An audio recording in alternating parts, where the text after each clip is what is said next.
मुझसे आए हैं उसके लिए मैं आभारी हूँ। आज का जो टॉपिक है amazing powers of neurons.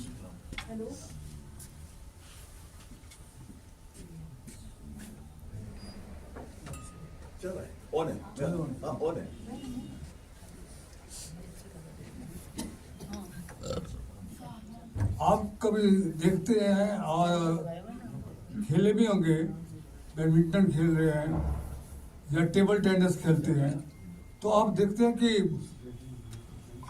Table tennis में बॉल राइट में जाता है तो बैट भी राइट को जाता है, बॉल लेफ्ट में जाता है तो वह हम लेफ्ट में करते हैं। ये कौन सी शक्ति है, कौन सी पावर है जो हम अकॉर्डिंगली हमारे हैंड को मूव करती है। और पर्टिकुलर एज के बाद एक एक्सपर्ट खिलाड़ी भी नहीं खेल पाता। यही बाकी गेम्स का है। जैसे क्रिकेट है, क्रिकेट में 50 सेंचुरी जिसने मारी हो उसके बाद भी कुछ टाइम के बाद वो जल्दी आउट हो जाता है, तो हम कहते हैं उसके रिफ्लेक्सेस वीक है। तो रिफ्लेक्सेस क्या है? रिफ्लेक्सेस होते हैं रिस्पॉन्स, कि वो रिस्पॉन्स नहीं कर पाया, बॉल आया, टाइमली मैसेज इसको नहीं मिला, टाइमली मैसेज उनके हैंड्स को नहीं मिला और वो जल्दी आउट हो गया, मिस कर गया बॉल। तो ये मैसेज क्या, कौन मैसेज देता है? कौन मैसेज देता है कि आप बॉल इधर आ रही है तो इधर जाओ, उधर बॉल आ रही है तो बैट इधर करो। तो ये मैसेजेस कौन देता है? ये हमारे ब्रेन न्यूरॉन्स ही सब कुछ करते हैं। ये ब्रेन न्यूरॉन्स क्या हैं? ये ब्रेन न्यूरॉन्स से ब्रेन में नहीं है, ये ब्रेन एंड नर्वस सिस्टम में है। There are 80 millions of neurons in the brain and nervous system. तो ये मैसेजेस लेते हैं, they take messages from the external world, आई से मैसेज लिया, बाकी से मैसेज लिया और उसको कन्वे करते हैं ब्रेन न्यूरॉन्स को। ये ब्रेन न्यूरॉन्स है, ये इसको रिसीव करता है, इधर से ट्रांसमिट करता है, ये दूसरे को देता है, ये रिसीवर है, इधर से ट्रांसमिट करता है, 1 2 3 4 ऐसे पास ऑन करता जाता है। और फिर जो पर्टिकुलर न्यूरॉन्स हैं वो जो हैंड वाले हैं तो हैंड को सिग्नल देता है, इलेक्ट्रिक इम्पल्सेस देता है और आप उसके हिसाब से खेलते हो और उस हिसाब से सारी एक्टिविटीज करते हो। क्लियर? तो brain, how you can define the neurons?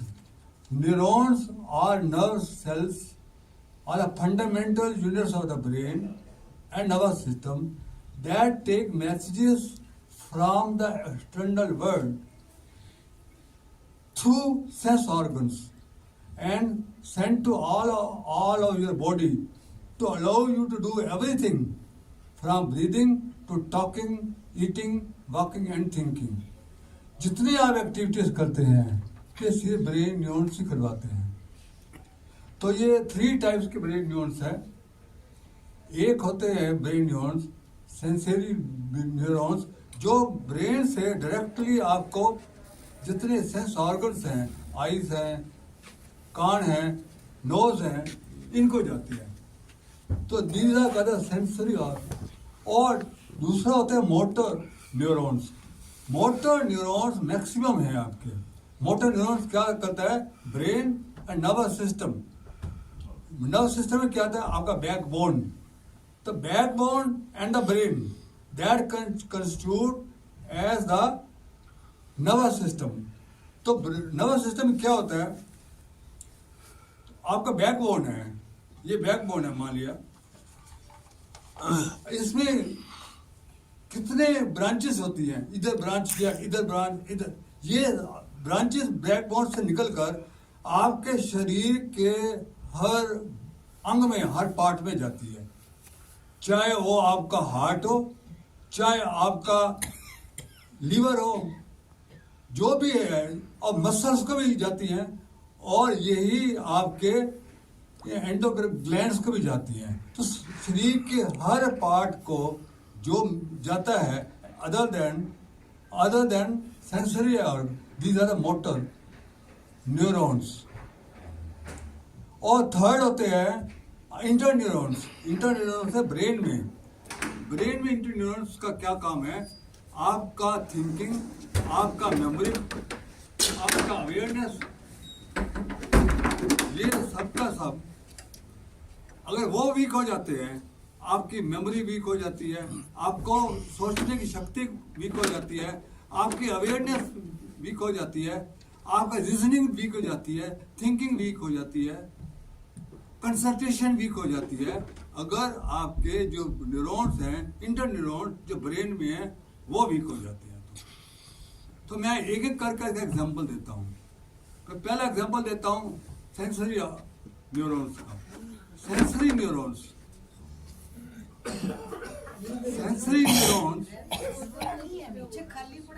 कोई बात नहीं, अभी रहने दो जो आई विल कर ले। Okay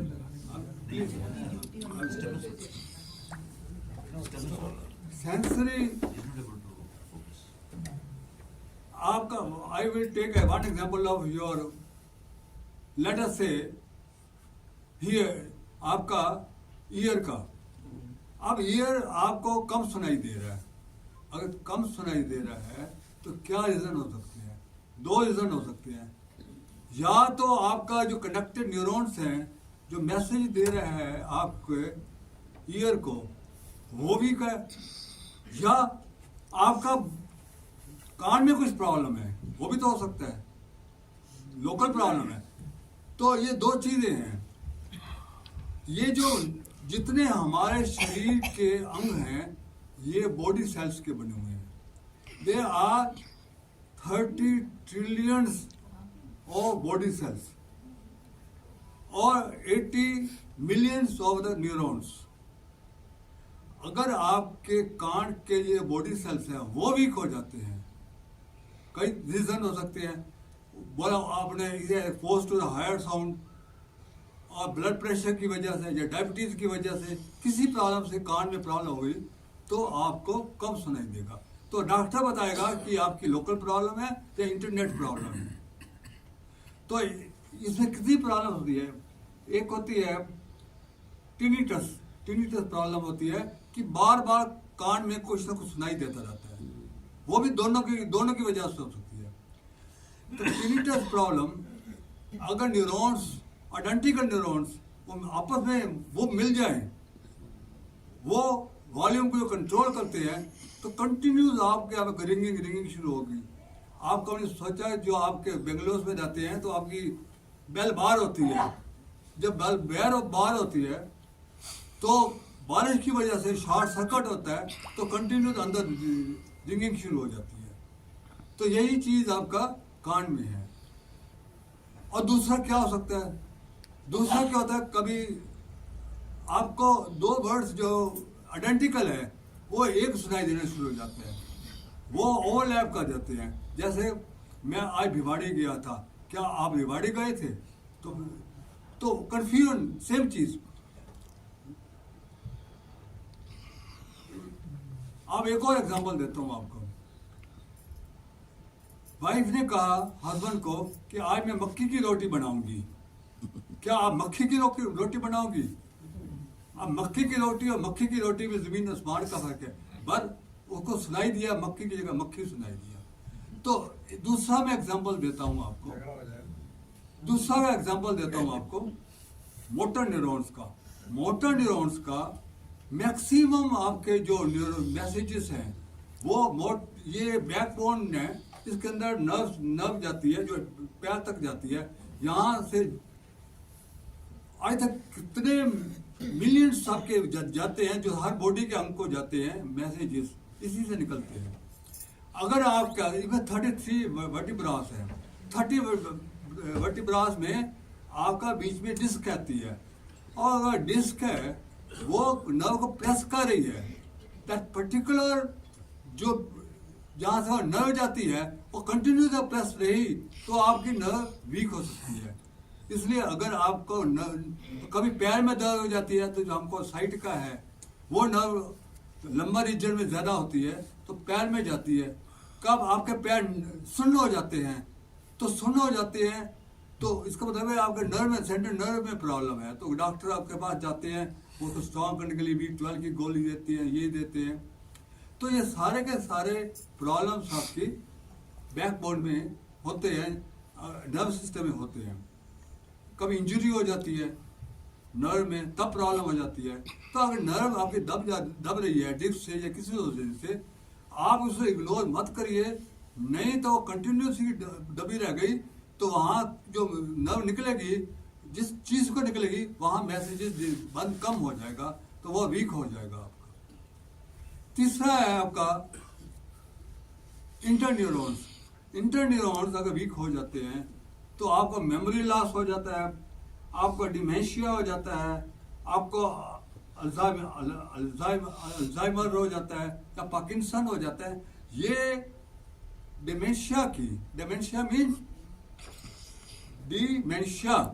dementia without mind. अब विदाउट माइंड तो डिमेंशिया की स्टेजेस है ये। तो अब मैं एक बताता हूँ। 1970 में मेरा एक फ्रेंड था केदारीनाथ। तो केदारीनाथ को डिमेंशिया की प्रॉब्लम थी। तब ये मोबाइल नहीं हुआ करते थे। उसने मुझे से बोला कि चलिए आपको मार्केटिंग के लिए ले गया वो। तो एक स्टोर में ले गया तो भूल गया कि मैं बीबी को लाया हूँ, और उसको बिना छोड़ के चला गया। और मैं दूसरे स्टोर में गया तो देखा बीबी नहीं है। वो फिर वापस आया, वो बेचारी वेट कर रही थी, कोई फोन नहीं होते थे, ये मोबाइल फोन नहीं होते थे। तो नेक्स्ट टाइम उसने कहा कि दोबारा उसको जब चलने लगा तो उसने मैं आपके साथ नहीं चलूंगी, आपने मुझे छोड़ दिया, आपको पता नहीं चलता। कि नहीं, इस तरह गलती नहीं होगी, अब माफी मांगी। तो फिर उसको ले गया, फिर किसी स्टोर में गया तो उस पेमेंट कर रही थी मिसेस उसको। तो कहता मैं बाहर स्कूटर निकालता हूँ, तो आप पेमेंट करके आइए। उसमें बाहर स्कूटर निकाला और अपने हेलमेट डाला, अपना सिर पर डाला। तो एक और लेडी खड़ी थी वहां पर, वो भी डिमेंशिया की विक्टिम थी। तो उसकी बीवी का, उसके हस्बैंड का स्कूटर और ये स्कूटर मिलते थे। और जब डिमेंशिया में देखने भी प्रॉब्लम हो जाती है, उसने कहा आप बैठ जाइए। वो बैठ गई उसके स्कूटर पर। तो कहते आप बैठ गए? कहा जी मैं बैठ गई। वो केदारीनाथ बहुत खुश, अब जी का के मुझे बुला रही है, आज तक मुझे जी नहीं बुलाया। तो वो जब जाने लगा तो उसका हस्बैंड जो था उस बीवी का, वो भी स्कूटर निकाला था, वो देख रहा मेरी बीवी को भगा कर ले जा रहा है। उसने जोर का बोला, बड़े रोको मेरी बीवी को कहाँ भगा कर जा रहे हो। तब तक वो चल चुका था। वो उसका पीछे स्कूटर निकाला तो दूर जाकर पकड़ा, भाई तुम्हारी बीवी तो पीछे है, मेरी बीवी को कहाँ ले जा रहा है। तो फिर उसने स्कूटर को वापस किया।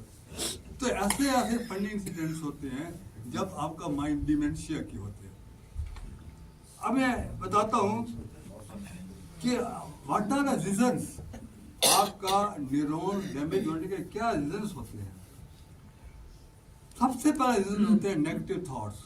Negative thoughts, anger, stress, fear, depression, jealousy, extra, ये सारे रिस्पॉन्सिबल हैं आपके ब्रेन्स के न्यूरॉन्स और नर्वस सिस्टम न्यूरॉन्स को वीक करने के। All are negative thoughts. Second है आपका लैक ऑफ एक्सरसाइजेस। तीसरा होता है रॉन्ग डाइट। चौथा होता है drugs, excessive alcohol, injury from accident, formation of amyloid plaque. What is amyloid plaque? Amyloid plaque होता है misfolded proteins in the cyanide. क्या होता है?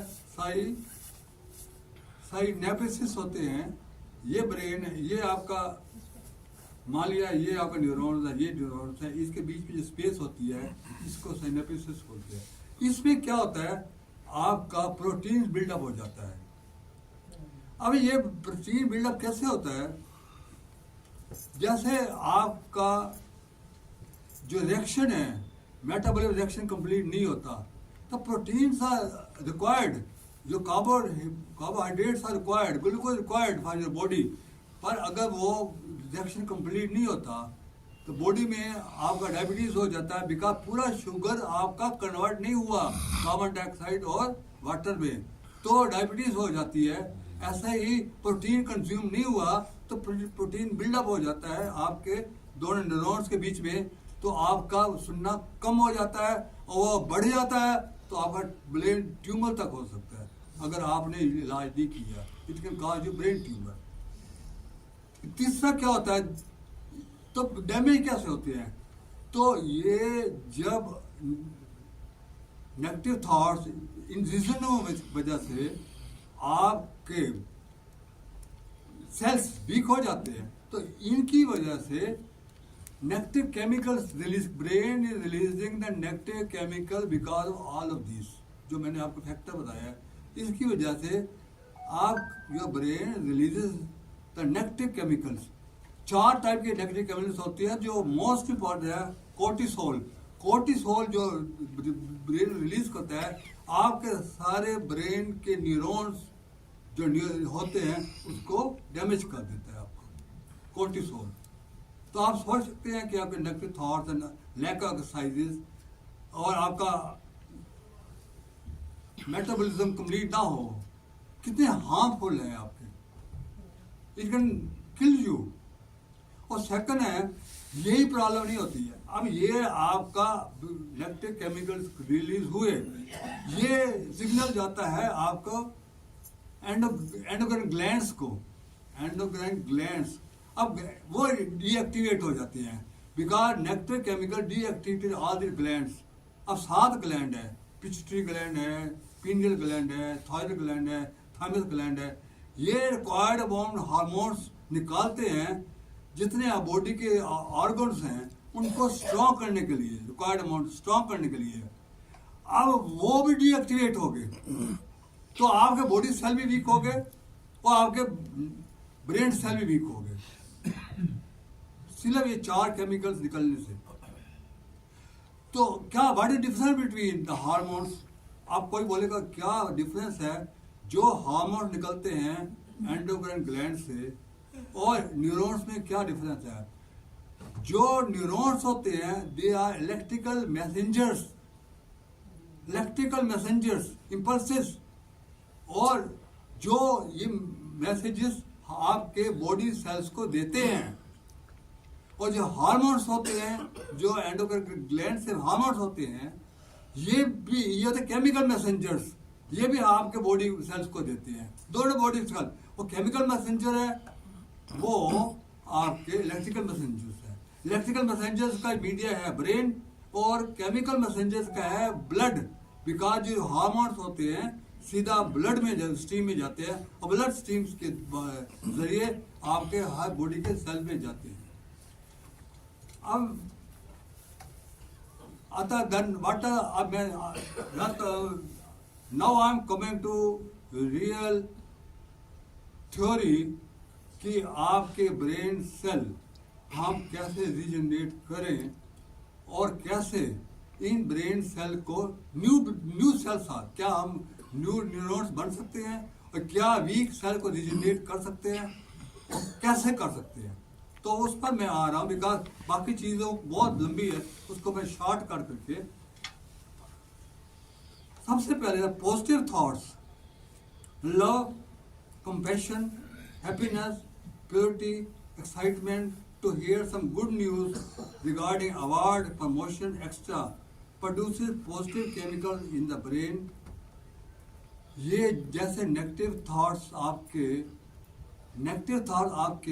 नेगेटिव केमिकल्स निकालते हैं, ऐसे ही पॉजिटिव थॉट्स जितने मैंने बोले हैं ये आपके प्लेयर केमिकल्स निकालते हैं। प्लेयर केमिकल्स निकालते हैं, इनको डोज बोलते हैं। there are 4 प्लेयर केमिकल्स जो ब्रेन सेल्स में निकलते हैं, जो आपके न्यूरॉन्स को हेल्दी बनाते हैं, रीजनरेट करते हैं और नए न्यूरॉन्स निकालते हैं। They are 4 major chemicals. Dose होता है, उसमें सबसे इंपॉर्टेंट है डोपामाइन, ओ से ऑक्सीटोसिन, सेरोटोनिन एंड एंडोर्फिन। ये 4 प्लेयर केमिकल्स हैं। ये तब निकलते हैं जब आप एक प्लेयर में झूम रहे हैं, डांस कर रहे हैं, पता नहीं आप कहाँ हैं। दूसरा, आप विजुलाइज कर रहे हैं। आप विजुलाइज करने से भी कि आज मुझे अवार्ड मिलेगा, आज मेरी रिस्पेक्ट होगी, आज मुझे गार्लैंड मिलेगा, इस खुशी से वो ये प्लेयर केमिकल्स निकलते हैं। अगर आपका अवार्ड नहीं भी मिल रहा, आप वैसे आप विजुलाइज करिए। मैंने लास्ट टाइम बोला था विजुलाइज टेक्निक कि मेरी आंखें ठीक हो गई हैं, मेरी कमर ठीक हो गई है, मैं घूम रहा हूँ, मैं चल रहा हूँ, मुझे लॉटरी मिल गई है।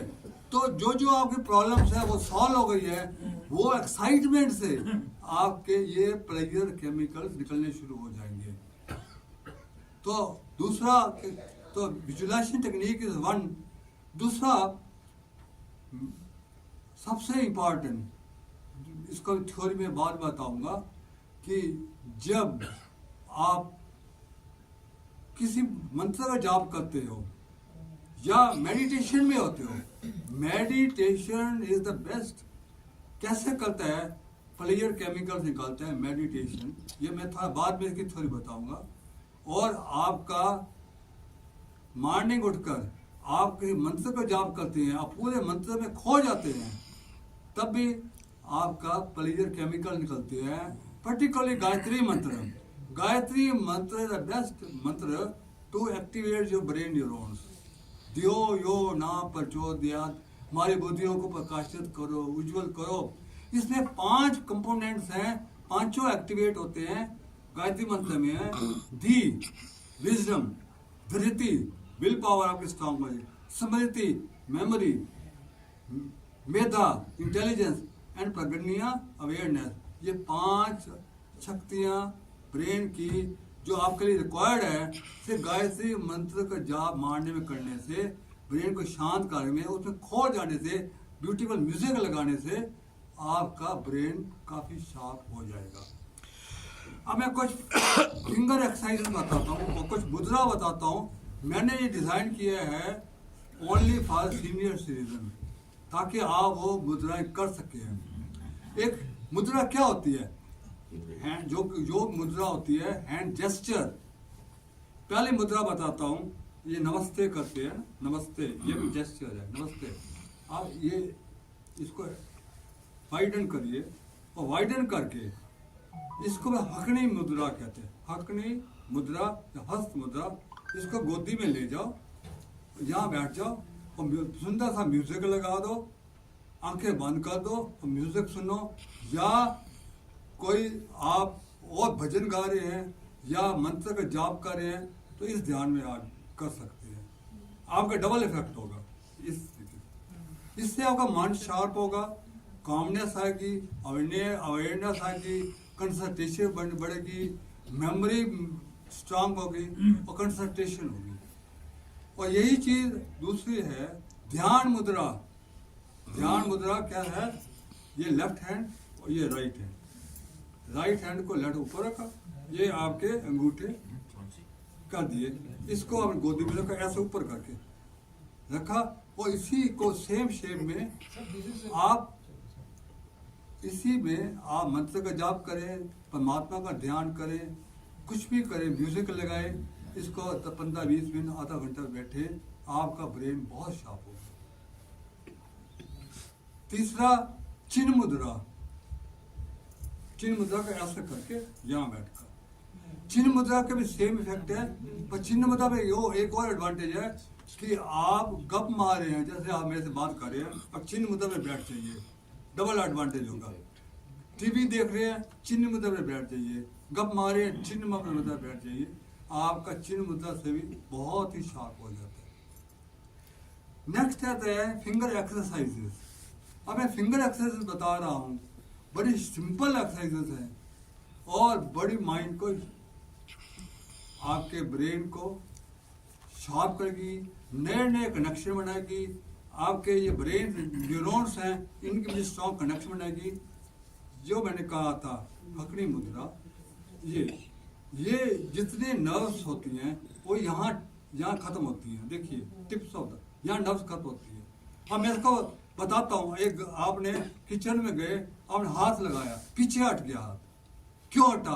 पीछे किसने हटाया? गर्म लगा आपको, क्योंकि यहाँ से मैसेजेस गया।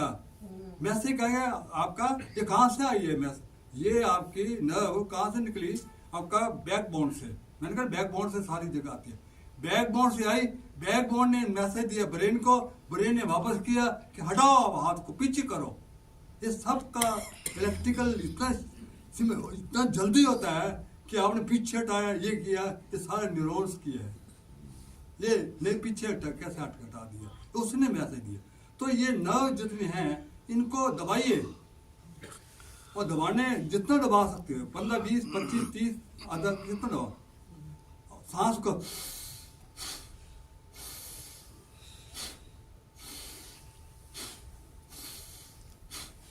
दब रही है ना, दबाइए। तो ये बड़ा सिंपल एक्सरसाइज है, इसके बहुत ही शार्प होंगे, आपके माइंड बहुत जल्दी शार्प होगा, कनेक्शंस, न्यू कनेक्शन बनेंगे। तीसरा, उंगलियों को ऐसा करिए, इससे ऐसा भी तो कर सकते हैं, ये ऐसा करिए, इन टिप्स को ये ऐसा करिए, 5, 10, 15 ऐसा करिए, ऐसा करिए, ऐसा करिए, ऐसा करिए। तो ये दूसरी एक्सरसाइज। तीसरी एक्सरसाइज है, इसको दबाइए, फिर इसको दबाइए अंगूठे से, फिर इसको दबाइए, फिर इसको प्रेस करिए, फिर इसको प्रेस करिए, फिर इसको प्रेस करिए, फिर इसको प्रेस करिए, फिर इसको प्रेस करिए। ये 3 एक्सरसाइज हो गई। कितनी एक्सरसाइजेज है मैं वो बताऊंगा जो आप जल्द कर सकते हैं और आराम से कर सकते हैं। आप अखरोट रहता है जो आपके पास घर में, साबुत अखरोट लीजिए, साबुत अखरोट करके लगाइए, इसको करते जाइए, बस सिंपल है। 2 अखरोट लीजिए, ऐसे ऐसे करते जाइए, कितना सिंपल है। हाँ, एक और एक्सरसाइज बताता हूँ, ऐसा करो, सीधा करके देखिए, इसको 40-50 दब करिए, ब्रीदिंग के साथ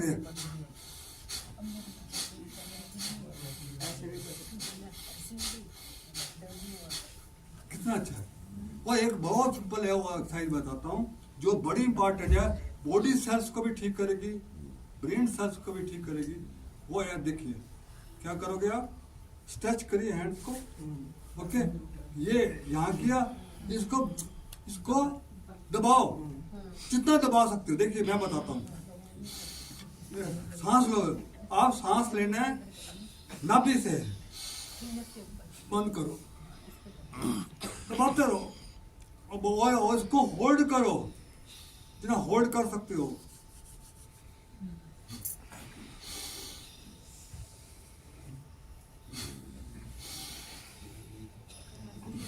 कितनी दफा करो, करते जाओ। तो इससे क्या होता है, ये सारे के पहले न्यूरॉन्स को ठीक करेगी, सारी के सारी नर्व्स जाएगी, न्यूरॉन्स के कनेक्शन को बढ़ाएगी, स्ट्रॉन्ग करेगी। और एमलाइट जो आपका है प्लेग, वो डिप्लीट होगा, उससे सिनाइपिस का स्पेस क्लीन हो जाएगा, और आपके बॉडी सेल्स ठीक होंगे। कि बॉडी सेल क्या होंगे, ये एड्रिनल ग्लैंड को जाती है, इंडेक्स एड्रिनल ग्लैंड जो ब्लड प्रेशर को और ब्लड सर्कुलेशन को रेगुलेट करता है, ये जाती है अभी किडनी को, राइट किडनी को, ये राइट वाली राइट किडनी को, ये पैनक्रियास को जाती है, पाचन शक्ति को बढ़ाता है। और ये जो है स्मॉल फिंगर, लिटिल फिंगर, यहाँ पर क्या है आपका लीवर, ये लीवर के फंक्शन को ठीक करती है। तो ब्रेन न्यूरॉन्स मैसेजेस इनको देता है, तो बॉडी सेल भी आपके ठीक होंगे। ये साइड वाले ये देता है आपका हार्ट के, बाकी सेम है। ये देखिए यहाँ लेफ्ट वाला एड्रिनल ग्लैंड, ये किडनी, ये पैनक्रियास, और जो ये है ये हार्ट के लिए, ये स्मॉल है, ये लीवर के लिए। तो ये आप करिए। और दूसरी बात, होल्ड करते हो, जब मैं कहता होल्ड करिए, होल्ड कर सकते हो, कन्वीनियंटली होल्ड करिए अक्सर। तो होल्ड करने से क्या होता है कि ब्रेन मांगता है, भाई मुझे आपने ब्रेन सप्लाई बंद कर दी, ब्रेन को बंद कर दी, और आप फास्टिंग पर है, आप उसको जैसे इसको निकालोगे तो सारा टॉक्सिन आपका ब्रेन का पहले निकलेगा, पहले निकालो और फिर उसके बाद सांस लोगे, पूरा ऑक्सीजन उसके अंदर, फिर खाए पूरा ऑक्सीजन जाएगी उसके अंदर। तो कन्वीनियंटली आप जितना होल्ड कर सकते हो कन्वीनियंटली उसको आप करिए। और एक और बताता हूं आपको, बाकी एक्सरसाइजेज जो हैं जो कर सकते हैं, जिन एक्सेप्ट दोस्त जिनको हड्डियां प्रॉब्लम है या जिनका बाईपास सर्जरी हुई है हार्ट की, उनको छोड़कर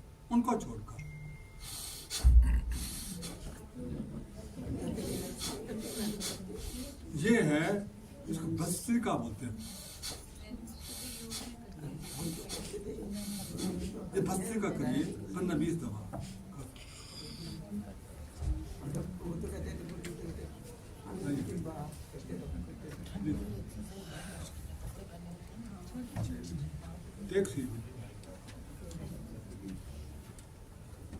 अब मैं आपको माइंड गेम्स के बारे में बताता हूँ। आप माइंड को कभी हमेशा बिजी रखना है, नहीं जंग लग जाएगा आपका माइंड अगर उसमें काम नहीं लोगे। तो माइंड गेम्स जो जिनको आती है वो तो करे, जैसे पजल है, सुडोकू है, आपका चेस है, ये ब्रेन के लिए बहुत अच्छी हैं। पर अगर आपको ये नहीं करना आता, पजल नहीं आती, चेस नहीं आता, ये नहीं आता, अब मैं चेस मैं क्या करता हूँ, मैं तो बैठा बैठा चेस करता रहता हूँ। वो एक का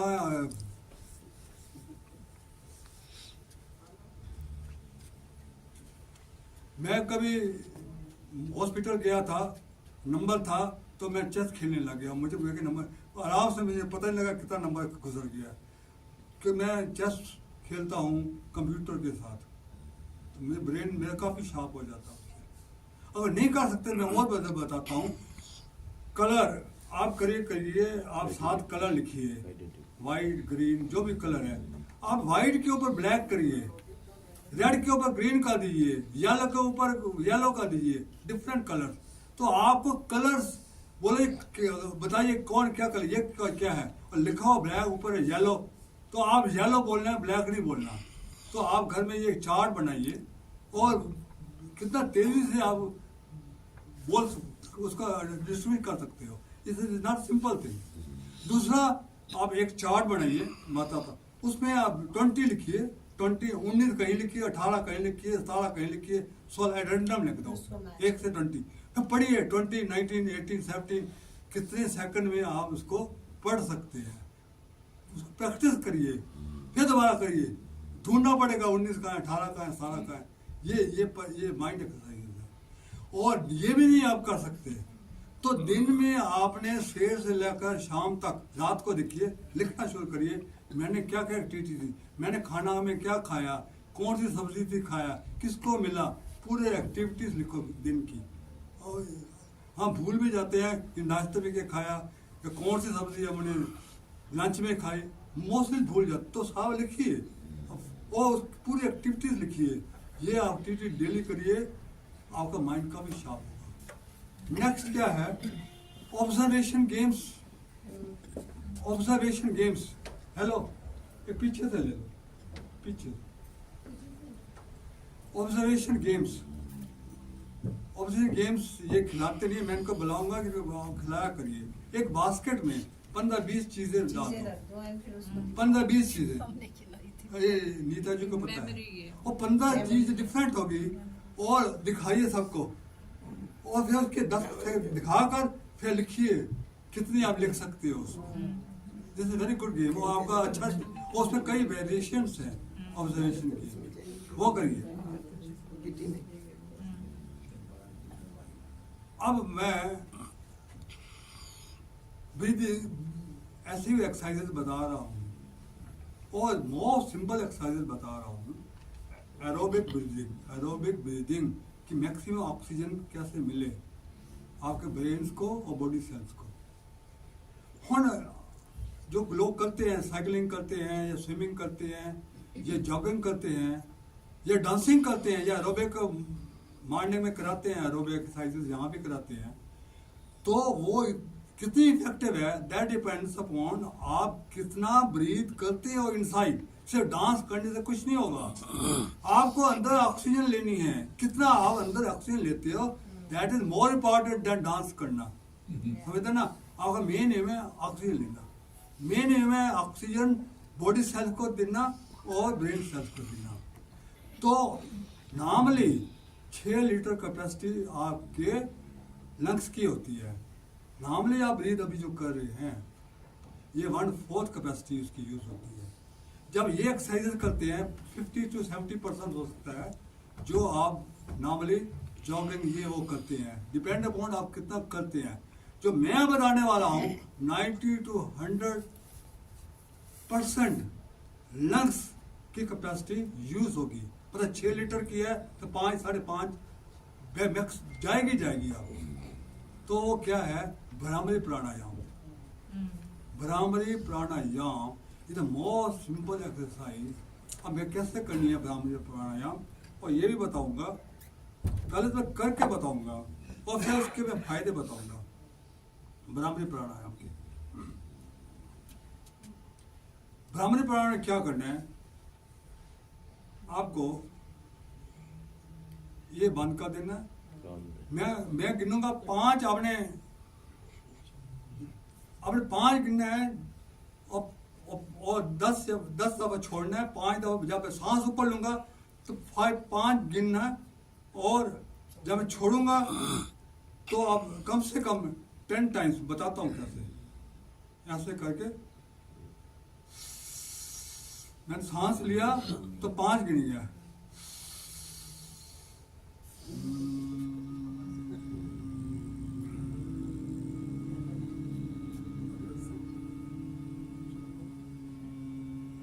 मैं तो 20 तक हमिंग कर सकता हूँ। मैं 1.5 मिनट होल्ड कर सकता हूँ।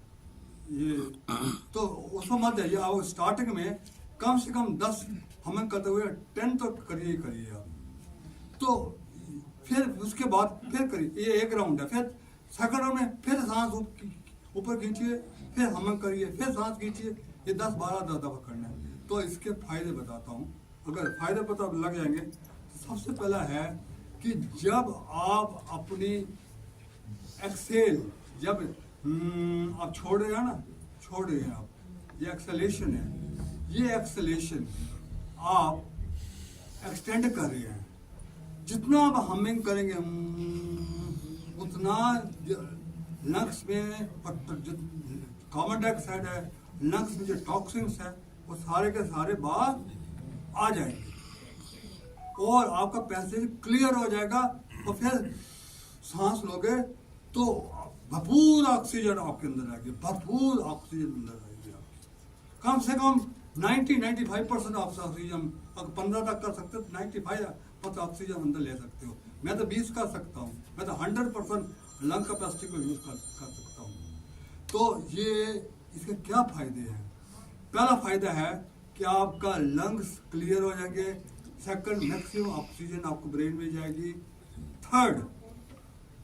थर्ड है कि आपका जो ब्लड है वो प्योरीफाई हो जाएगा, क्योंकि ये सारा का सारा कल ये ब्लड जो मेरा ऑक्सीजन ब्रेन में नहीं जाती, ये ऑक्सीजन सारी आपकी ब्लड के थ्रू ब्रेन में जाती है। पहले आपका फंडामेंटल बताऊं, सब ये ब्लड में आप सब ब्लड में डाल रहे हो, आप या ब्लड में आपको ऑक्सीजन जाती है तो ब्लड प्योरीफाई हो जाएगा क्योंकि टॉक्सिन सब निकल गए। चौथा, आपका बॉडी एल्कलाइन हो जाएगा। आपका बॉडी एसिडिक है, आप कोई खाना खाते हो एसिडिक खाते हो तो लीवर से जो आपके आते हैं वो इसको एल्कलाइन बनाते हैं आपको। तो जितना आपका बॉडी एल्कलाइन होगा उतने आप हेल्दी होंगे।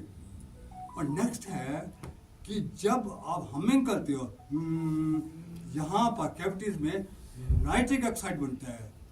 नाइट्रोजन एयर से ऑक्सीजन एयर से मिलकर NO, that is nitric oxide. ये नाइट्रिक ऑक्साइड जो है ये एंटीबैक्टीरिया है, बैक्टीरिया को मारता है। तो आपके जितने पहले तो सारे जो लंग्स वाले के बैक्टीरिया को मार देगा, पूरे इन्फेक्शन खत्म कर देगा। ये ब्लड में जाएगा, ब्लड में जहाँ जहाँ जाएगा वहाँ के बैक्टीरिया को मारता हो जाएगा। ब्लड सर्कुलेशन बॉडी के सब सेल्स में जाएगा। जितने आपको कैंसर प्रॉब्लम होती है, जो आपके ट्यूमर होता है, ये सारी प्रॉब्लम सॉल्व होगी। जो इन्फेक्शन, क्योंकि यहाँ बैक्टीरिया मर जाते हैं इससे।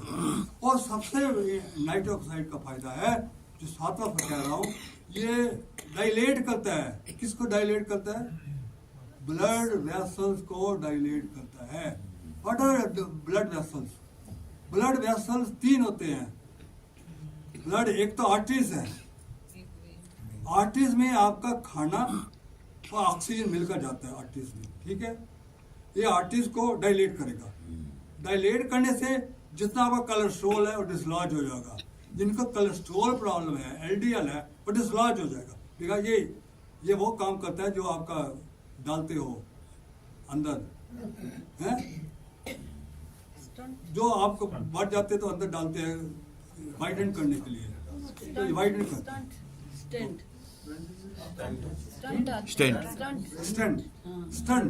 डालते हैं ना, वाइडन करते हैं। ये स्टंट का काम करेगा। आपका स्टंट डालने की जरूरत नहीं है, ये स्टंट का काम कर रहा है। ये नाइट्रस ऑक्साइड करता है। फिर ये ब्लड आपके ट्रिलियंस ऑफ सेल्स में जा रहा है और बिलियंस ऑफ न्यूरॉन्स में जा रहा है। वहाँ कैसे जाता है? वहाँ कैपिलरीज हैं, कैपिलरीज को वाइडन करता है।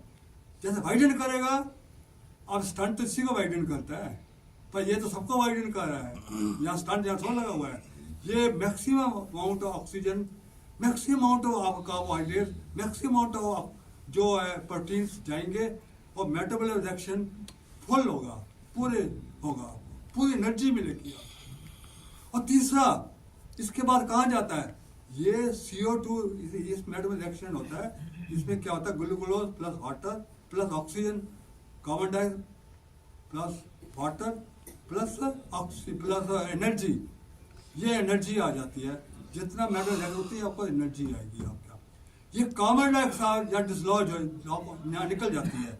ये ब्रेन जो रिटर्न ब्लड है, वो इम्प्योर ब्लड बोलती है, जिसमें कार्बन डाइऑक्साइड है। वो वेन्स में जाती है। वेन्स का प्रेशर ड्रॉप होता है। अब आर्टरीज में प्रेशर, अब जब इंजेक्शन लगाते हो हार्ट का, कितना आपका बीपी है, वो आर्टरीज में जाता है, अब वेन्स में नहीं जाता। वेन्स में तो प्रेशर ड्रॉप होता है। वो इम्प्योर ब्लड है। वो इम्प्योर ब्लड जब ये वाइडन करता है तो CO2 पूरा डिसलॉज हो जाता है, क्योंकि वेन्स को करता है नाइट्रस ऑक्साइड एंडो। और ये इम्प्योर ब्लड आपका वापस हार्ट में जाता है। यहाँ CO2 रिलीज होती है, जो लंग्स के जरिए बाहर आ जाती है। समझे? अभी देखिए, आप कितना चलते हैं? 1 किलोमीटर या 3 किलोमीटर, 5 किलोमीटर, 10 किलोमीटर, ज्यादा तो नहीं चलेंगे। आप सोचते ब्लड कितना, ये सारा कम ब्लड कर रहा है, ये सब ब्लड कर रहा है, ये सब ब्लड सर्कुलेट कर रहा है। ब्लड सर्कुलेशन है। जब बोलता हूँ ब्लड सर्कुलेशन बढ़ाता है, तो ब्लड सर्कुलेशन बढ़ाने का मतलब क्या? मतलब कि आपके मस्तिष्क में, आपके बॉडी सेल्स में ऑक्सीजन की प्रवाह या ब्लड की प्रवाह बढ़ गई, प्रवाह मर गई तो ऑक्सीजन बढ़ेगा। ये होता है मस्तिष्क में ब्लड सर्कुलेशन बढ़ाना, मतलब उसका प्रवाह बढ़ाना सेल्स में। ठीक है। अब ये ब्लड एक दिन में 19,000 किलोमीटर चलता है। 19,000 किलोमीटर, 12,000 मील एक दिन में। आप इमेजिन कर सकते हैं कितना ब्लड सर्कुलेट होता है आपका। और दिन में आप हार्ट बीट होता है 1 lakh times, 1 lakh times heart beat होता है एक दिन में। इतना है वो ब्लड करता है। अब भ्रामरी प्राणायाम का अगर नेक्स्ट है हमिंग साउंड से, आपका ब्रेन इतना काम डाउन हो जाता है।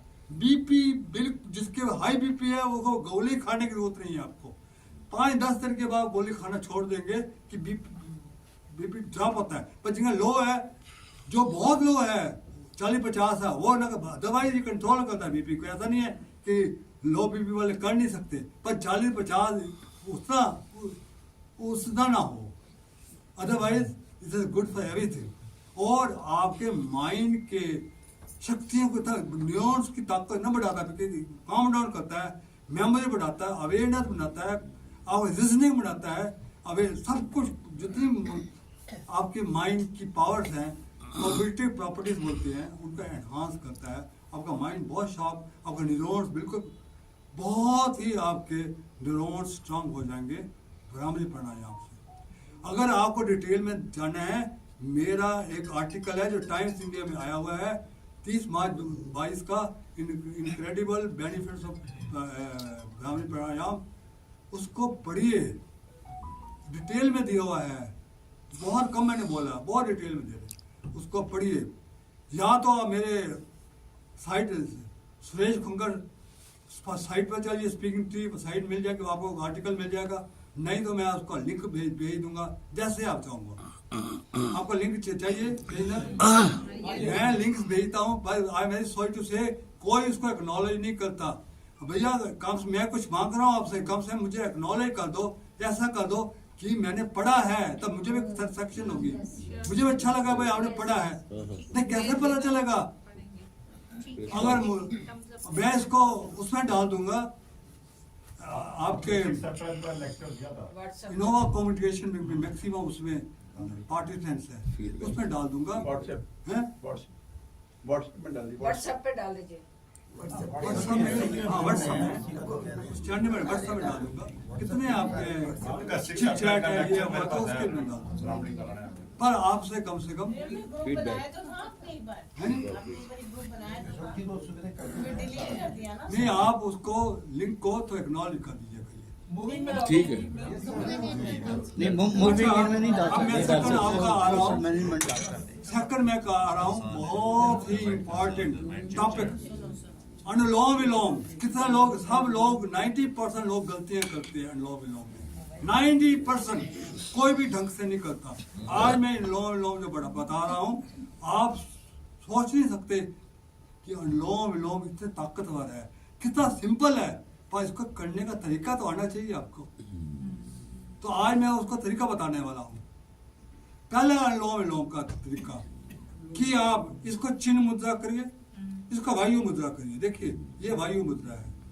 वायु मुद्रा आपके 3 प्रॉब्लम्स होती हैं, पित्त होता है, वायु होता है, कफ होता है, वायु होता है। ये आपकी सारी वायु शरीर निकालता है, पर ये वायु मुद्रा वही काम करता है जो नाइट्रस ऑक्साइड कर रहा है। आपकी पूरी ऑक्सीजन को हर सेल में लेगा, ये वायु मुद्रा सिंपल है, इसको कुछ कर नहीं सकते। ऐसा कर दीजिए, क्या है, और इसको ऐसा करिए, ऐसा करिए, इसको यहाँ से करिए, देखिए इसको बंद करिए और यहाँ नाइट साइड से लंबा सांस। आप पहला गलती करते हैं, आप सांस लेते हैं छाती से, आपको कम से कम नाभि से लीजिए। अब कैसे पता चलेगा नाभि से ले रहा हूँ?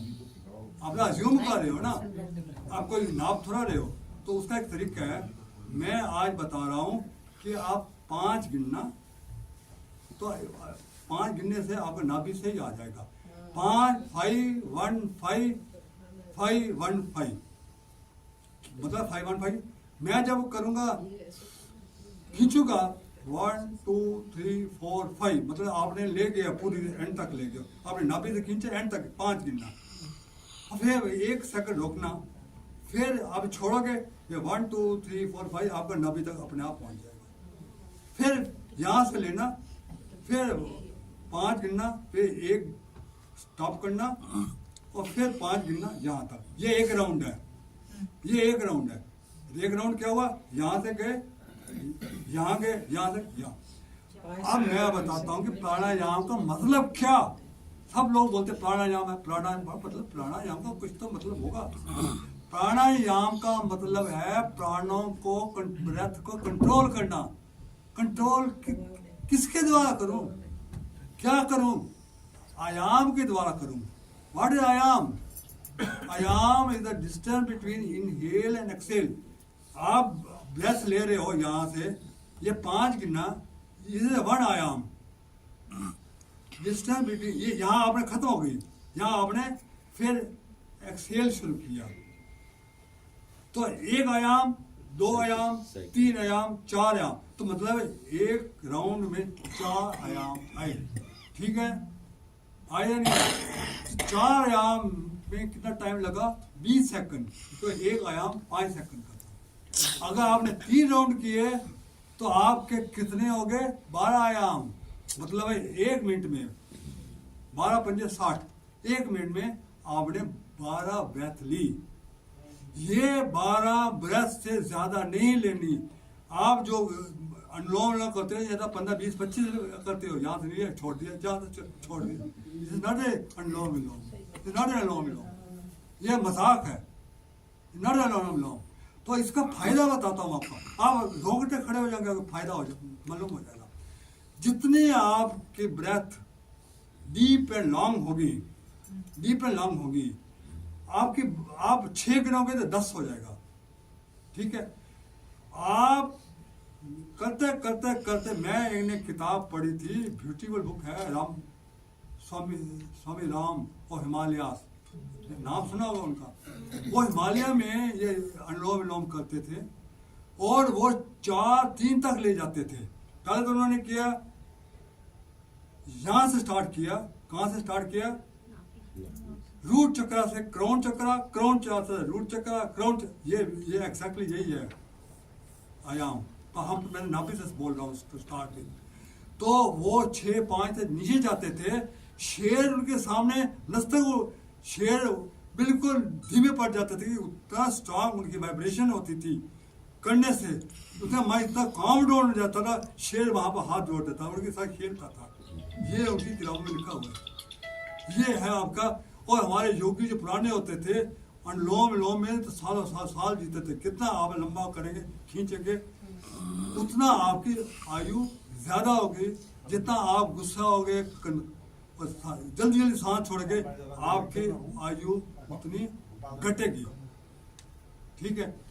नेक्स्ट आपका है कि ये है आपका, नेफ्ट को बोलते हैं। आपके 72,000 नाड़ियां हैं। 72,000 में 3 नाड़ियां आपकी मुख्य है।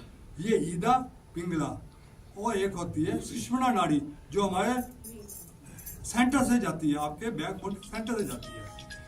बहुत लोगों की सुषुम्ना नाड़ी आज तक नहीं खुली भाई, ईदा, क्योंकि ये दोनों से एक जैसा सांस नहीं जाता। एक में ज्यादा जाएगा, एक में कम जाएगा, एक में कम जाएगा, ज्यादा जाएगा। 90 मिनट बाद चेंज ओवर होगा। आप ये लंबा लंबा सांस करके दोनों में एक जैसा सांस आना शुरू हो जाएगा।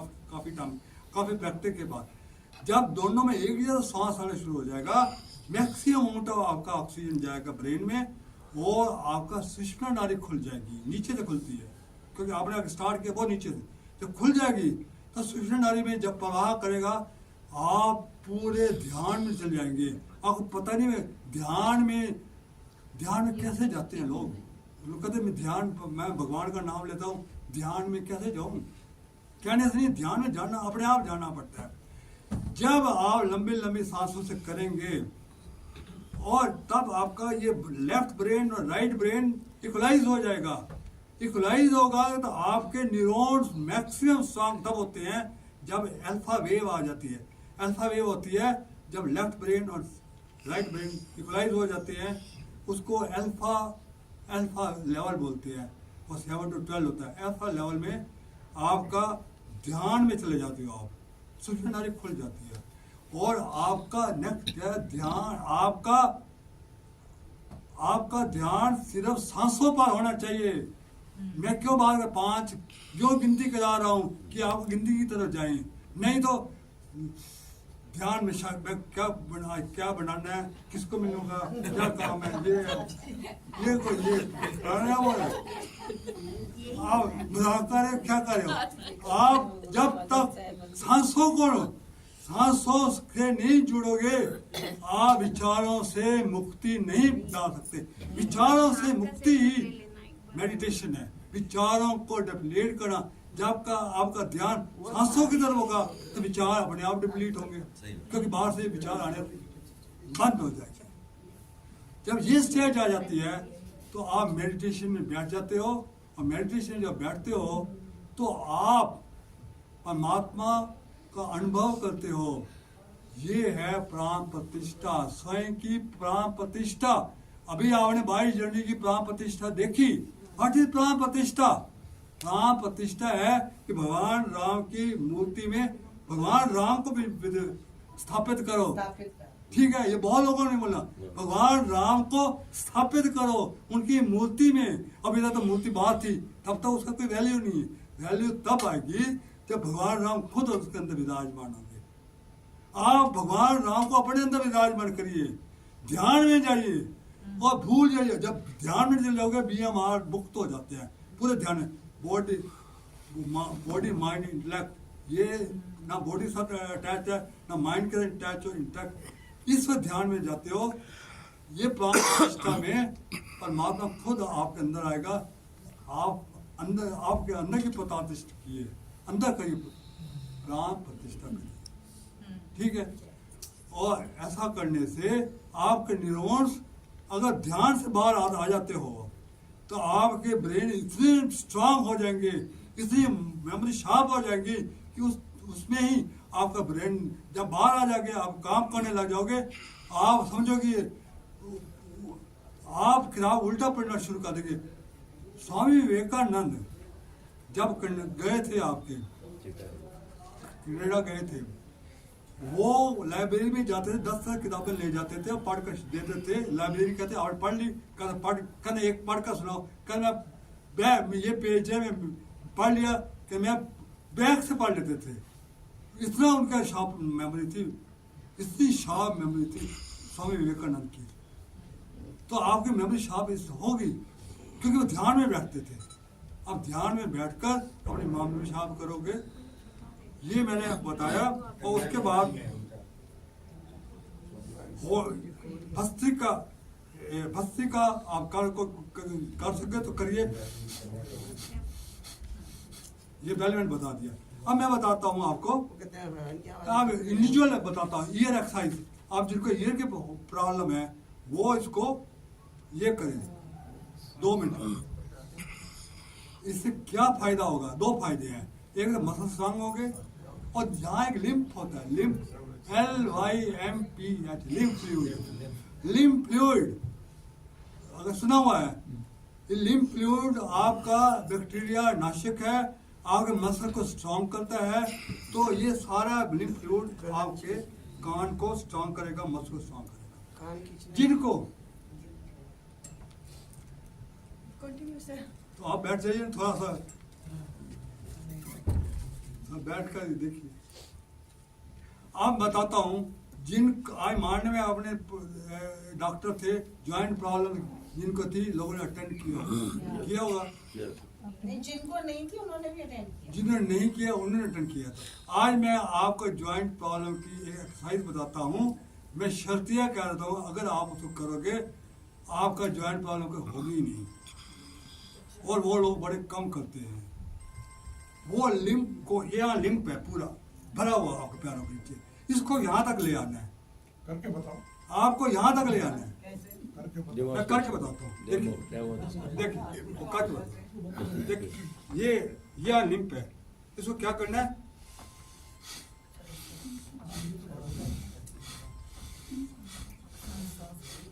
ये करते जाओ 40-50 दफा। क्या होगा, ये लिम्फ पूरे जहाँ आएगा। आप नलका करते हो, आप कुएं से पानी करते हो, पानी लेते हो, कुएं में पानी क्या करते हो, ऐसे करते हो तो पानी ऊपर आ जाता है।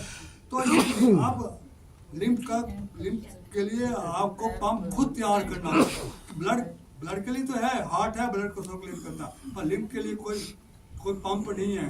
ये पंप का काम करेगा। ऐसे करके ये करते रहो, कम से कम 30-40 दफा करो। जो नहीं कर सकते वो इसको पकड़ कर सकते हैं, पकड़ कर सकते हैं। पर मैं शक्ति इलाज करता हूँ। आपको ज्वाइंट प्रॉब्लम है, पता नहीं डॉक्टर साहब ने ये एक्सरसाइज बताई नहीं, बताई थी। बताएंगे मेडिकल के वो तो कहेंगे इसको रिप्लेस कराओ। तो मैं आप बताता हूँ आपको, ऐसे एक्सरसाइज बताऊंगा। आपको कहीं कुछ करना नहीं है, ना गोली खाने की जरूरत पड़ेगी। आपको हर चीज इससे मिलेगी। और जिनको आइस प्रॉब्लम है, आइस की भी एक्सरसाइजेस हैं। सर योगा में सारी होती है, ये सारी जितनी बताई आपने, डेली सुबह। क्या जी? कह रही सुबह जो योगा होता है उसमें जितनी आपने बताई है ना सारी होती है वहाँ। हाँ, थैंक यू। ये तो अभी भी अटेंड करते हैं, ये भी तो अटेंड करते हैं उनको मैं मानने में योगा में जाता हूँ, योगा में ये आप भी attend benefit- करो। उनको जरा थोड़ा योगा में करेक्ट करवाओ ना। अनुलोम विलोम ये सब चीजें नहीं बताई होंगी जो मैं हाँ बता तो आप उनको करेक्ट करो ना, कितने लोग तो करते हैं वहाँ पे, मैं- उनको करेक्ट कराओ। अशोक जी का है, ये हमारे योगा गुरु हैं जो बैंड में योगा कराते मैं हैं। जब अकेले कराता हूँ तो मैं प्रॉपर एक्सप्लेन करके बताता हूँ। गुरुजी के सामने मेरी बोलती बंद हो जाती है। पर कोई डाउट होगा इनके पास जाइए, ये बहुत अच्छा कराते हैं। तो जो भी है फुल बॉडी एक्सरसाइज उनसे कराइए आप। एक सवाल है, शीर्षासन से लिम्फ नीचे आ जाएगा। शीर्षासन से आपका ब्रेन स्ट्रांग होता है, पर शीर्षासन हम सीनियर से नहीं कर सकते। जवाहरलाल नेहरू हम होता है बस सीनियर सेंटर के लिए वो रिकमेंडेड नहीं।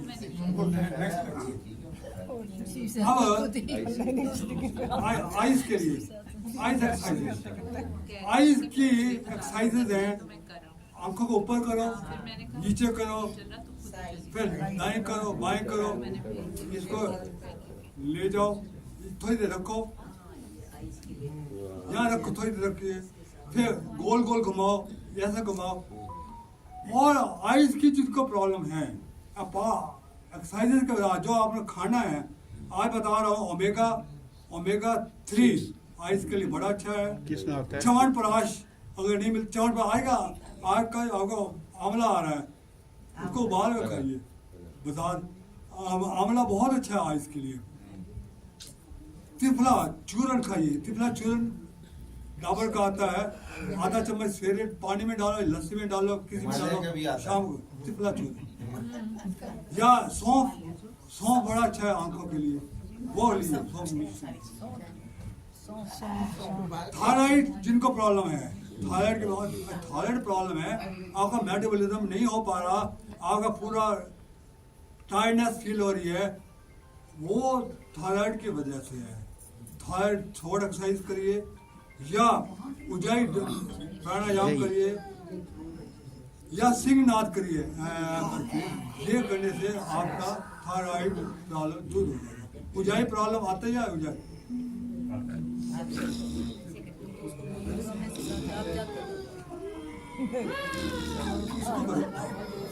ये उजाई आप विजय प्राप्त करने वाली है आपको।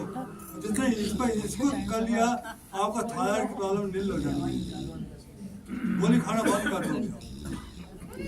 अब मैं आता हूँ, कैंसर क्यों होता है? स्ट्रेस, डिप्रेशन,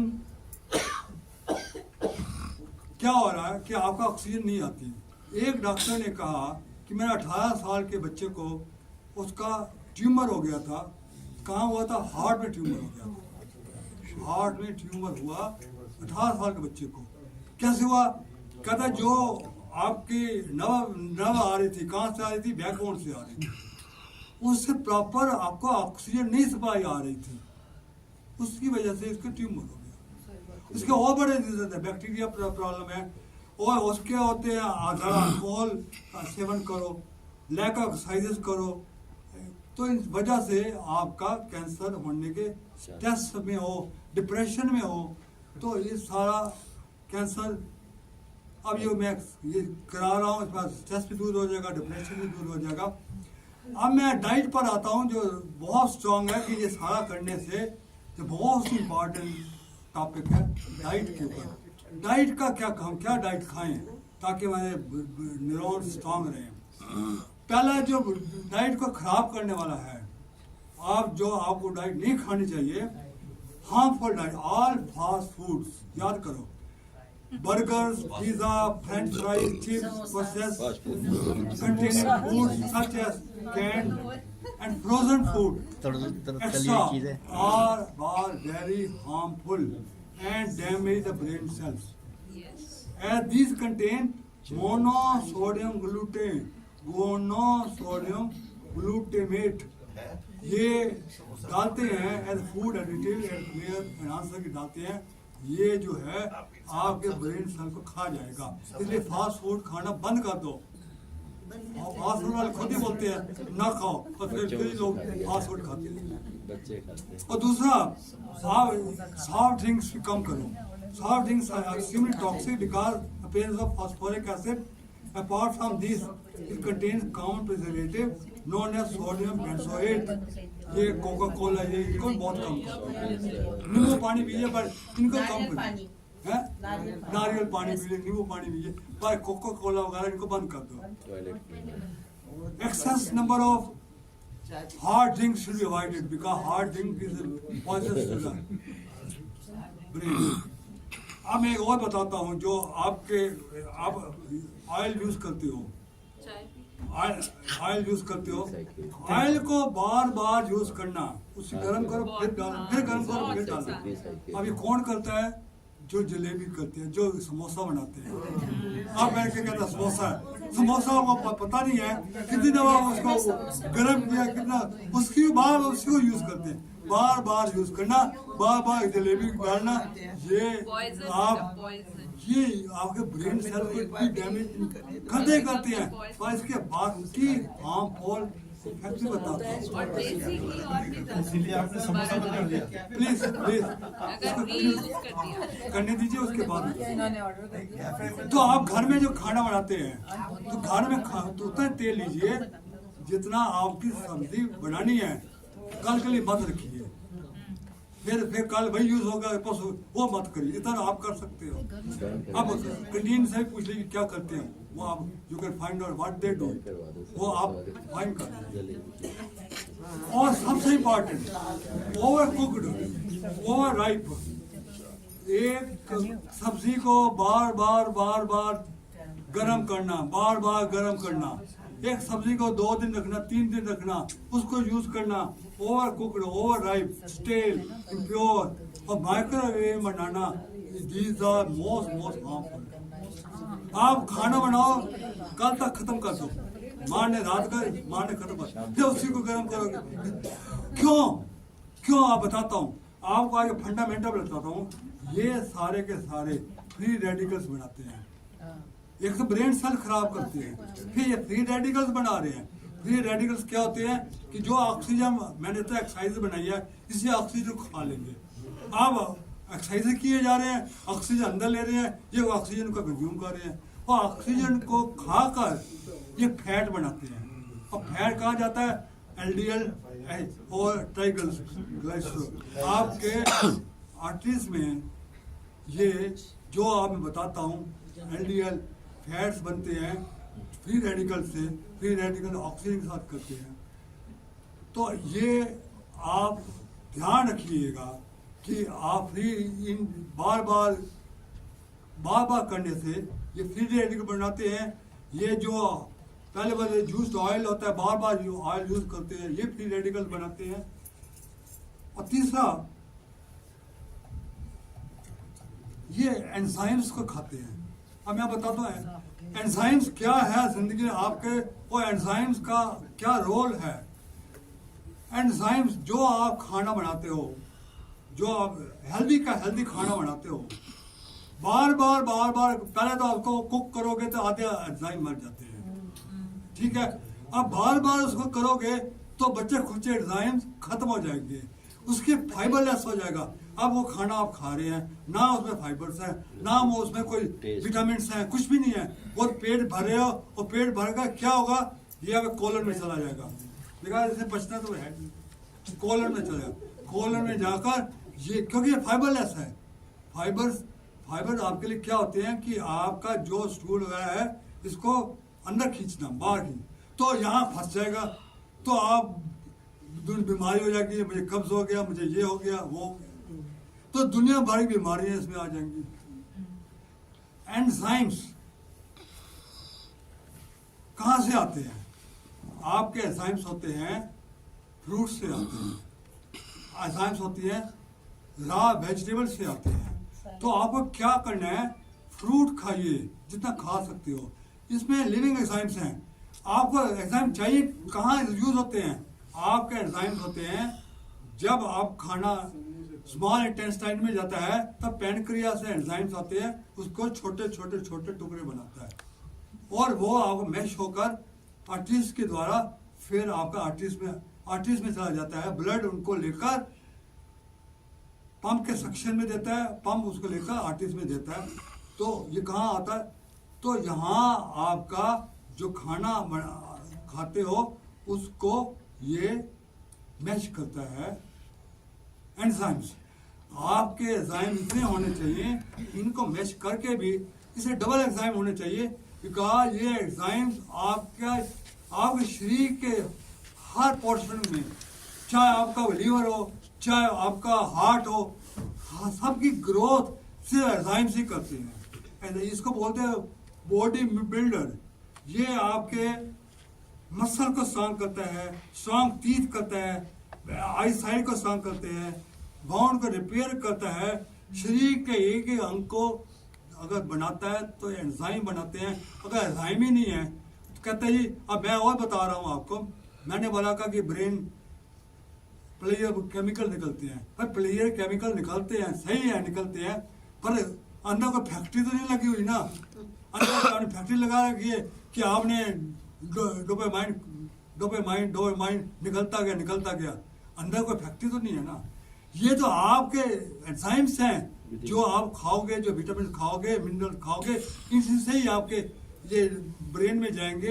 ये फैक्ट्री उसी से बनी हुई है, ये रॉ मटेरियल है और ये टेररिस्ट है। ये जो आपका रॉ मटेरियल जो बताया ना, हार्मफुल डाइट्स है, ये टेररिस्ट है, ये अटैक करते हैं और वो अटैक कर रहे हैं, अंदर कुछ है नहीं, क्योंकि आपने तो कुछ एंजाइम खाए नहीं है, तो वो फैक्ट्री क्या करेगी? वो फैक्ट्री ना कुछ केमिकल निकाल पाएगी। मैंने कहा आपका ब्रेन केमिकल्स निकालती है, आप खुशी में होती है, पर निकलेंगे तब ना कि वो फैक्ट्री काम कर रही है।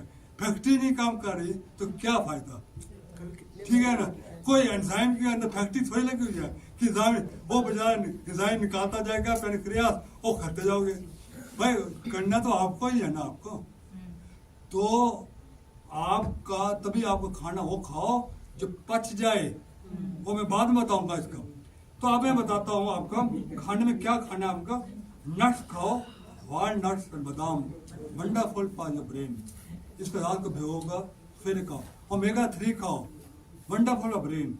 फ्लैक्स सीड्स खाओ, फ्लैक्स सीड्स पीस लो, वो आधा चम्मच सवेरे, आधा आप सलाद में डालो या आप सब्जी में डाल सकते हो। Flax seeds are wonderful for the brain. Flax seeds खाओ, पंपकिन सीड्स खाओ, पंपकिन वैसे भी अच्छा है और पंपकिन सीड्स भी बहुत अच्छी हैं। तिल सीड्स खाओ, अश्वगंधा खाओ, पीनट्स, मूंगफली बड़ी अच्छी है आपके लिए, वो खाओ। सोयाबीन, ये आप ब्रेन के लिए बहुत अच्छी है। फ्रूट्स खाओ, फ्रूट्स में एप्पल इज द नंबर 1 जो आपका ब्रेन को स्ट्रॉन्ग करता है। चेरी खाओ, blue cherry, avocado, kiwi, strawberry, पपीता, ये ब्रेन के लिए वंडरफुल है। वेजिटेबल में ऑल रेड ग्रीन वेजिटेबल, पालक, गाजर, सलाद, ब्रोकली, लाल पीली गाजर। तो आपको ज्यादा सलाद पर जोर देना है और फ्रूट पर जोर देना है। वो खाना चाहे कम खाओ पर ये ज्यादा खाओ, आपको वंडरफुल आपका सेहत रहेगी, वंडरफुल सेहत। आधा घंटा पहले सलाद खाओ, साथ में खाओ, और चाहे कम खाओ आप। अब बोन्स के लिए कैल्शियम मोस्ट इंपॉर्टेंट, और कैल्शियम इस उम्र में आप सप्लीमेंट कैल्शियम ही ले सकते हो। 500-300 मिलीग्राम कैल्शियम लीजिए, because calcium is very important for the bones. और तीसरा, वो उसको अब्जॉर्ब करने लिए विटामिन डी चाहिए। विटामिन डी अगर नहीं खाओगे तो कैल्शियम अब्जॉर्ब नहीं होगा। तो विटामिन डी हमेशा अपना कहियो 50 से ऊपर होना चाहिए। फिर विटामिन डी डी की आपको मिलता नहीं है क्योंकि सूर्य की रोशनी आती नहीं है। बैठते भी हो तो पूरे कपड़े डालकर बैठते हो, थोड़ा सा मुंह में आ गया तो वो विटामिन डी ना के बराबर है। तो विटामिन डी के लिए आप मशरूम खाइए, mushroom rich in vitamin D. Mushroom को आप एक थाली में रख लीजिए, नीचे लकड़ी का रखिए, स्टूल रखिए क्योंकि नीचे ना जाए। तो उस मशरूम को करिए, मशरूम में वैसा ही विटामिन डी बहुत भरपूर है, और वो मशरूम खाइए, नहीं तो विटामिन डी की गोलियां खाइए। और विटामिन डी आपको खाना ही है, नहीं तो आपका कैल्शियम अब्सॉर्ब नहीं हो। कैल्शियम के लिए आप दही दूध जो भी है, लस्सी वगैरह जो भी है, आप पनीर वगैरह सब वो खाइएगा। और दालचीनी खाइए, डायबिटीज जिनको है उनको दालचीनी खाइए। अब मैं एक बहुत इंपॉर्टेंट चीज़ पर आ रहा हूँ, 5 मिनट और, जो आपने सारा खाया, अब एक और इम्पॉर्टेंट चीज है, आप वो नहीं करोगे तो सारा खाया खोया सब खत्म। वो क्या चीज है? जो मैंने अपने आर्टिकल में लिखा है, as the food so is the mind, as the food so is the mind. ये आर्टिकल, ये Suresh Khungar share the sutra of eating healthy and staying positive, ये आया हुआ है 25 फरवरी 2018 को संडे टाइम्स इंडिया में। और ये आपका इंडिया टुडे मैगजीन, जो इंटरनेशनल मैगजीन है, उसमें छपा है, उसमें भी छपा हुआ है। उसमें क्या मैंने लिखा है कि पहले ये कि Gita 3 types of the food have been described, 3 types of food. Negative thoughts, अब मैं बता रहा हूँ कि मैं ओवर राइप, ये स्टे, इससे क्या और एडिशनल होते हैं। Negative thoughts are often the result of tamasic food, ये गीता में लिखा हुआ है। Namely, food that is insipid, putrid, stale, impure, decayed, polluted, overcooked and overripe, ये मैंने सारा बताया है, ये गीता में लिखा हुआ है।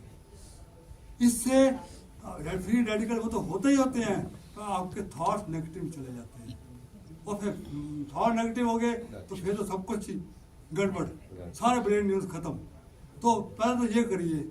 और दूसरा, toxic food should be avoided if you seek good physical and mental health. दूसरा, non-vegetarian food is heavy to digest and toxic. आप टॉक्सिक आदत आप जब खाओगे तो इसको सारे आपके एंजाइम से इसी को लग जाएंगे इसको पचाने में, तो इसको अवॉइड करिए। नॉट ओनली दैट कि बिकॉज और केमिकल, इसमें क्या होता है, heavy to because of the chemical spread throughout the tissues from the fear and anger of the animal. एक एनिमल को उसको मारने जा रहे हैं, एक आप वो पता है, उस बेचारे को पता है, आप बकरे को भी पता है कि मेरी हलाल होने वाला हो। वो जब बोलता है, गुस्सा आता है उसको, उसके सारे के साथ उधर चल जाते हैं। चिकन को पता है क्या मेरे को हलाल करने वाला है, उसके सारे थाट चल जाते हैं। ये थाट आपको टॉक्सिक बना देते हैं। तभी ये मुस्लिम जो होते हैं, इनके दिल नहीं होते, बकरों को मारते हैं, कभी उनके नो माइंड। तो दूसरा, the second type of food is the rajasic, ये गीता में लिखा हुआ है। It is bitter, sour, burning, pungent in nature.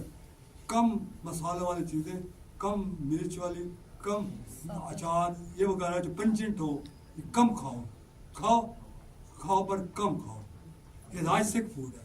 Fruits, vegetable, milk, clean and fresh food are part of sattvic diet.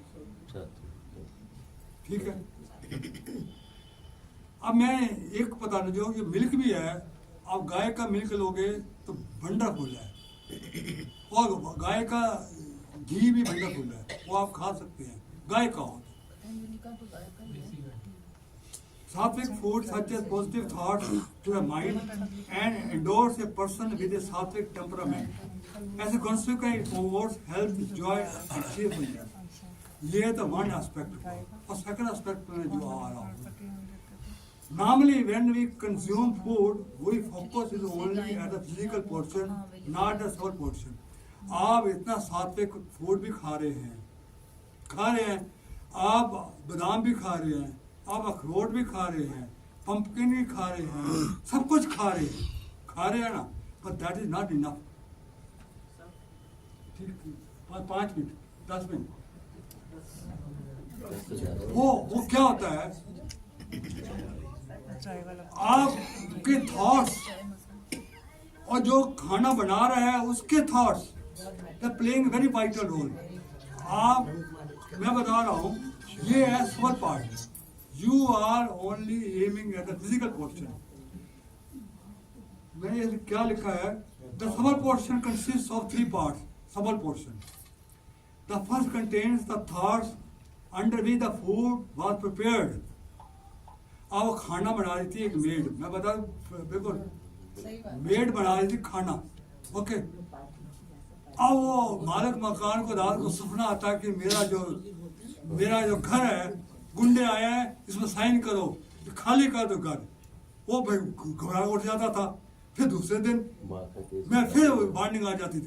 वो कहता था कौन आता है मुझे डराता है कि साइन कर दो, इसको खाली कर दो। फिर उसकी मेड ने कहा कि साहब हम कहाँ जाएं, मुझे नोटिस आ गया है मेरी झूली झोंपड़ी पर वो खाली कर देंगे। हर दफा आता है कि आज खाली करो, मैं कहाँ जाऊँ। अब उसको बार बार यही आ रहा था कि मेरा घर छीनी जा रहा है, मेरे झुग्गी झोपड़ी में जो घर है मैं कहाँ जाऊंगी। अब ये खाने में जा रहा है और सपना उसको आ रहा है, सपना किसी और को आ रहा है। तो this is the first condition. Second होता है कि आप जब खाना खाते हो किस एनवायरनमेंट में खा रहे हो। अब घर में जब खाना खाते हो तो एनवायरनमेंट गलत भी हो सकता है, नेगेटिव भी हो सकता है। अब गुरुद्वारा में खाना खाते हो, आप लंगर खाते हो, वहाँ कितना ब्यूटीफुल खाना और एनवायरनमेंट होता है, वहाँ ब्यूटीफुल। घर में एनवायरनमेंट नहीं उतना अच्छा होता। तो वहाँ परमात्मा का नाम लेकर उस खाने को डिवाइन बनाओ, उसका नाम लो, परमात्मा का नाम डिवाइन करके प्रसादा के रूप में उसको खाओ। और तीसरा, आप जब खाना खुद खाते हो आपके थॉट्स भी काम होते हैं। आप खा रहे हो बादाम, आप खा रहे हो किशमिश, आप खा रहे हो ये, पर आप इतना न्यूट्रिशियस खाना खा रहे हो और वो झगड़ा कर रहे हो वहां पर, तुमने ये किया, फोन के ऊपर बात कर रहे हो, मैं तुमको देख लूंगा, मैं तुमको देख लूंगा। टीवी में देख रहे हो, वायरलेस की टीवी देख रहे हो, भाई क्या करेगा वो।